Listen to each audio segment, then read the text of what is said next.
Dalawa na nga kami ng ate ko na naghahati sa isang lalaki, dumagdag pa ang pinsan ko.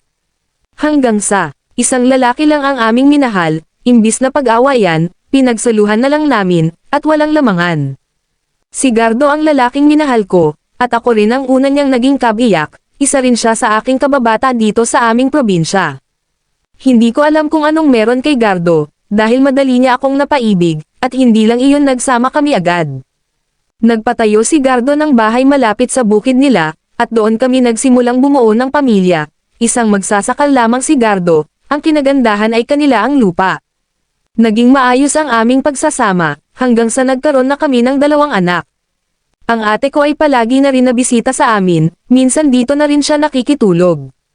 Isang araw, pumunta si ate ko dito sa bahay umiiyak, sabi niya dito daw muna siya sa amin, ako naman sige okay lang dahil ate ko siya, tumutulong si ate sa mga gawaing bahay, at sa pag-aasikaso kay Gardo, hindi ko namalayan na may nangyayari na pala sa kanila.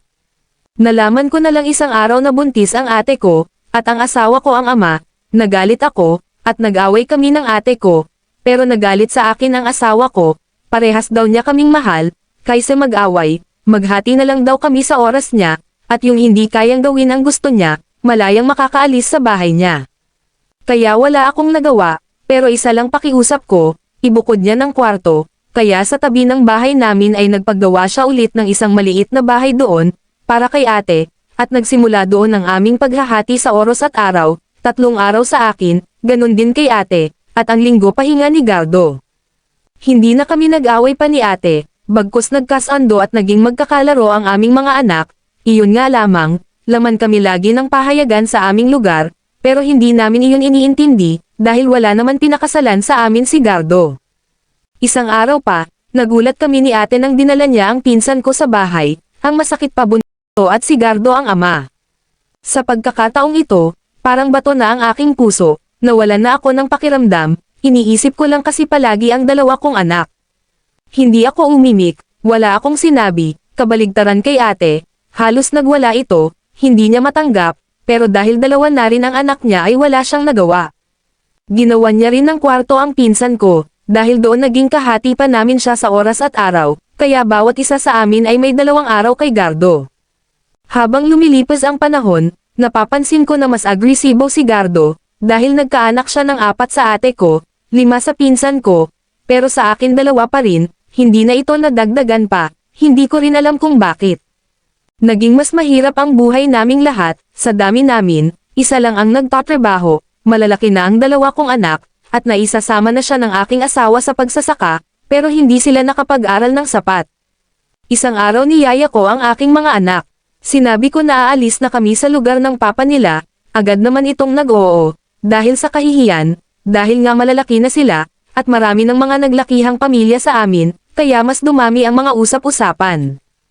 Kaya nang may pagkakataon kami ng mga anak ko, ay umalis na kami, nagpaalam ako sa ate ko, at umiiyak siya, sabi ko kung nakakaya mo ang sitwasyon mo para sa anak mo, ako hindi ko nakaya. Umuwi kami sa lugar ng aking mga magulang. Sabi pa ng aking mga magulang, sa wakas na tauhan ka na rin.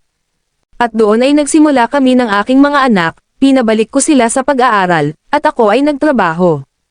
Sa totoo lang naging mas magaan ang buhay naming mag-iina, mas nakakaipon ako ngayon, kaysa noon na sapat na yung kumakain kami, walang pambili ng damit, kahit tsinelas wala. Ilang beses kaming sinusundo ni Gardo na umuwi na sa kanya, pero nagpasya na ako. Ayoko ng ganong buhay, gusto kong mabigyan ng malayang pamumuhay at hindi pinag-uusapan ang mga anak ko. Sa ngayon masaya na kami ng mga anak ko, at nakatapos naman sila ng high school, kaya nakapagtrabaho naman sila sa maayos dito sa amin. Ang ate ko at pinsan ko, mas pinili nila sa piliing ni Gardo, na hirap sa buhay, isang kahig isang tuka, at nadagdagan pa ang mga anak nila, gusto kong tulungan ang ate kong makalaya sa sitwasyon niya, pero mismong siya na ang tumanggap ng kanyang kapalaran, kaya wala na rin akong magagawang tulong para sa kanya. Hanggang dito na lang ang aking kwento. Nagmamahal, Amo.